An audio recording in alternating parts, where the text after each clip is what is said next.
Hello दोस्तों, देखो उदाहरण 8। निम्न संख्याओं को मानक रूप में व्यक्त कीजिए। देखो नीचे दो संख्याएं आपको दे रखी है, इनको जो है मानक रूप में व्यक्त करना है। सबसे पहले पहली संख्या लेता हूं मैं। देखो पहली संख्या दे रखी है 0.00003 5। इसको मानक रूप में व्यक्त करना है।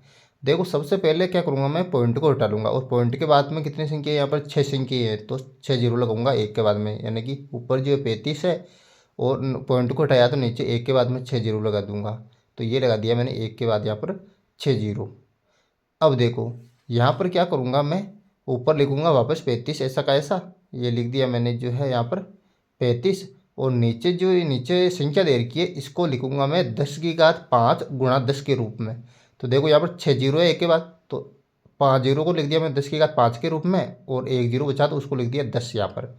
अब क्या करूँगा, देखो 10 में जो एक जीरो है तो ऊपर जो है मैं 35 में एक संख्या के बाद में पॉइंट लगा दूंगा और नीचे 10 की घात 5 है और ये 10 की घात 5 ऊपर आएंगे तो इसकी जो घात माइनस की हो जाएगी, यानी कि ऊपर 3/5 आ गया गुणा 10 की घात 5 बचा नीचे, ये ऊपर जाएगा तो इसकी घात हो जाएगी माइनस की गुणा 10 की घात यहाँ पर -5, यानी कि 3.5 गुणा 10 की घात -5 जो है इसका जो है मानक रूप हो गया यहाँ पर। अब देखो दूसरी संख्या दे रखी है यहाँ पर 40500000। इसका जो है मानक रूप में व्यक्त करना है।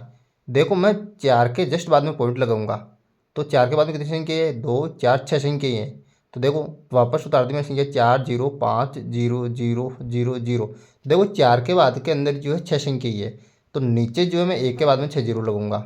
तो एक के बाद में लगा दिया मैंने 6 जीरो, तो नीचे जो है मैंने एक के बाद में 6 जीरो लगाई तो ऊपर भी मैं जो है एक के बाद में 6 जीरो लगा के गुणा कर दूंगा, क्योंकि अंश और हर में दोनों के अंदर जो है मैंने एक के बाद 6 जीरो लगा के गुणा कर दिया। ठीक है।